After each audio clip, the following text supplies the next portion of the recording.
কিন্তু বিষয়টা হচ্ছে যে আজকে যারা এইটা নিয়ে আলোচনা বা সমালোচনা করছে তাদের কাছে আর কোনো টপিক নেই এইটা নিয়ে আলোচনা করার। তার কারণ যে সংখ্যাগরিষ্ঠতা বা সরকার করার জন্য যে সিটের সংখ্যা লাগে সেটা তাদের কাছে নেই দুঃখজনকভাবে।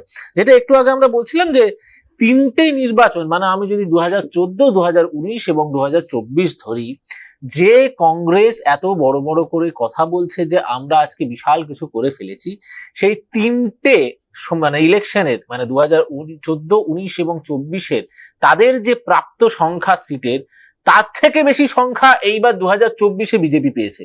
তো তাদের মুখে এইসব জিনিস মানায় না।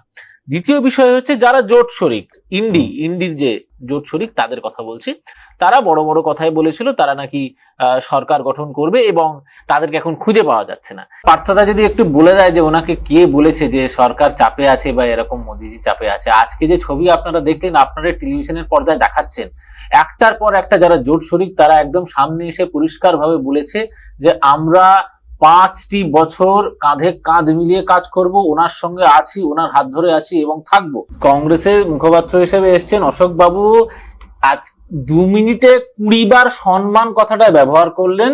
সেটা হচ্ছে কেন্দ্রীয় নেতৃত্ব, কেন্দ্র কংগ্রেসের, অল ইন্ডিয়া কংগ্রেসের সম্মানের কথা। আমার একটাই প্রশ্ন, অধীর রঞ্জন চৌধুরী কি সম্মান পাচ্ছেন যেটা ওনার পাওয়ার কথা? এটা যদি একটু অশোক বাবু বলে দেন।